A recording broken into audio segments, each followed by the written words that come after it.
हरे कृष्णा, राधे राधे दोस्तों। आप सभी को माघ मास की हार्दिक शुभकामनाएं। तो आज की वीडियो में आप लोग सुनेंगे माघ मास महात्म्य कथा अध्याय। आपसे अनुरोध है कि कथा को पूरा अवश्य सुनिएगा।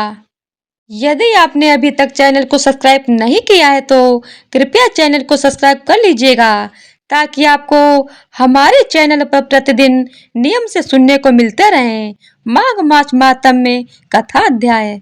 आज से माघ मास का प्रारंभ हो चुका है। इस माह में दान, पुण्य, स्नान और सत्संग का खास महत्व रहता है।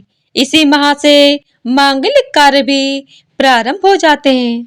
हिंदू शास्त्रों में इस माह को बहुत ही पवित्र माना गया है। इस माह में की गई पूजा पाठ, प्रार्थना और साधना का फल तुरंत मिलता है। इस माह में विशेषकर भगवान विष्णु की पूजा की जाती है। श्री हरि विष्णु की पूजा माता लक्ष्मी के साथ ही करनी चाहिए। मान्यता है कि माघ माह में देवता धरती पर आकर मनुष्य रूप धारण करते हैं और प्रयाग में स्नान करने के साथ ही दान और जप करते हैं। इसीलिए प्रयाग में स्नान का खास महत्व है। माघ माह में गंगा पूजा और गंगा नदी में स्नान का महत्व सबसे ज्यादा माना गया है।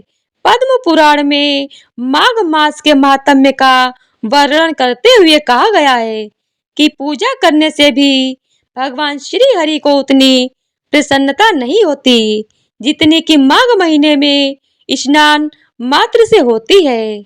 इसीलिए सभी पापों से मुक्ति और भगवान वासुदेव की प्रीति प्राप्त करने के लिए प्रत्येक मनुष्य को माघ माघ स्नान करना चाहिए।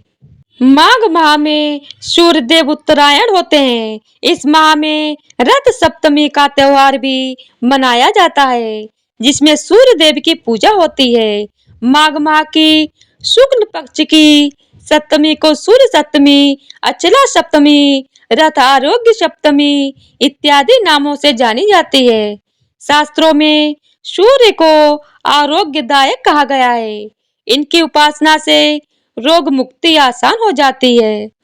तो आइए सुनते हैं माघ मास महात्म्य का पहला अध्याय।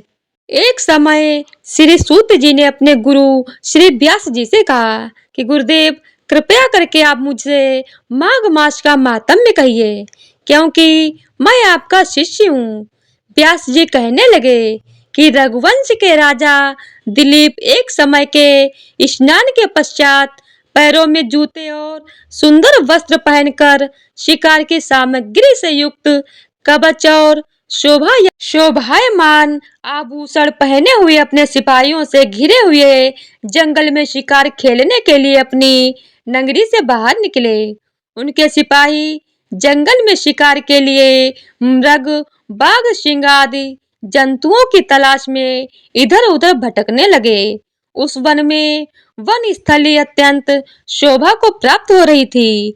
कहीं कहीं मृगों के झुंड फिरते थे, कहीं गीदड़ अपना भयंकर शब्द कर रहे थे, कहीं गैंडों का समूह हाथियों के समान फिर रहा था, कहीं वृक्षों के कोटरों में बैठे हुए उल्लू अपना भयानक शब्द कह रहे थे, कहीं सिंहों के पदचिन्हों के साथ घायल मृगों के रक्त से भूमि लाल हो रही थी, कहीं दूध से भरी थनों वाली सुंदर भैंसें फिर रही थीं, कहीं पर सुगंधित पुष्प हरी भरी लताएं वन की शोभा को बढ़ा रही थीं, कहीं बड़े बड़े पेड़ खड़े थे तो कहीं पर उन पेड़ों पर बड़े बड़े अजगर और उनकी केचुलियां भी पड़ी हुई थीं।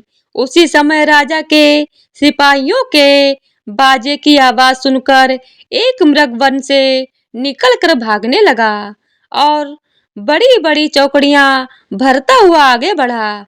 राजा ने उसके पीछे अपना घोड़ा दौड़ाया परंतु मृग पूरी शक्ति से भागने लगा।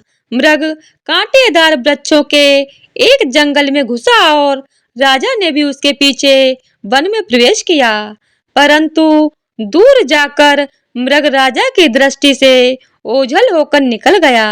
राजा निर्जन वन में अपने सैनिकों सहित प्यास के मारे अति दुखी हो गया। दोपहर के समय अधिक मार्ग चलने से सैनिक थक गए और घोड़े रुक गए।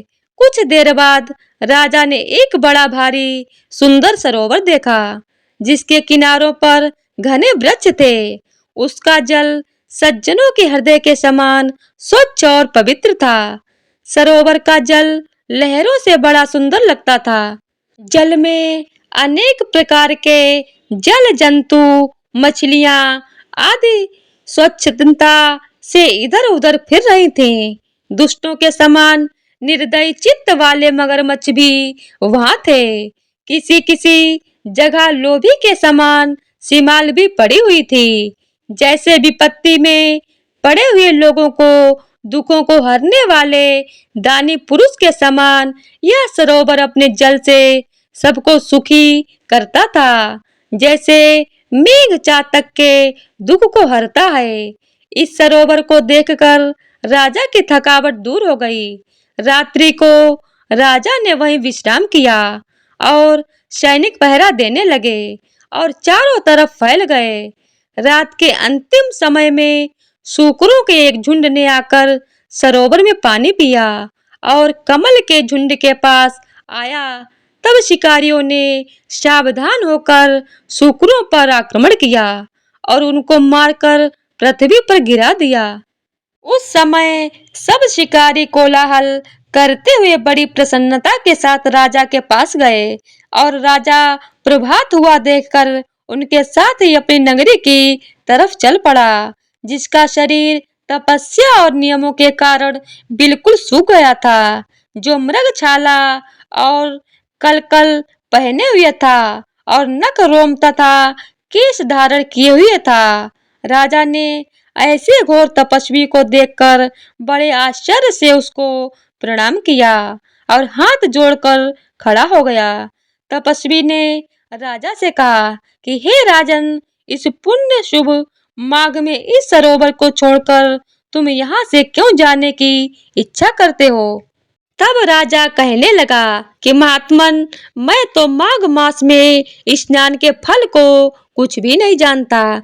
कृपया करके आप विस्तार पूर्वक मुझको बताइए। तो इसी तरह से माघ मास महात्म्य का पहला अध्याय संपूर्ण हुआ।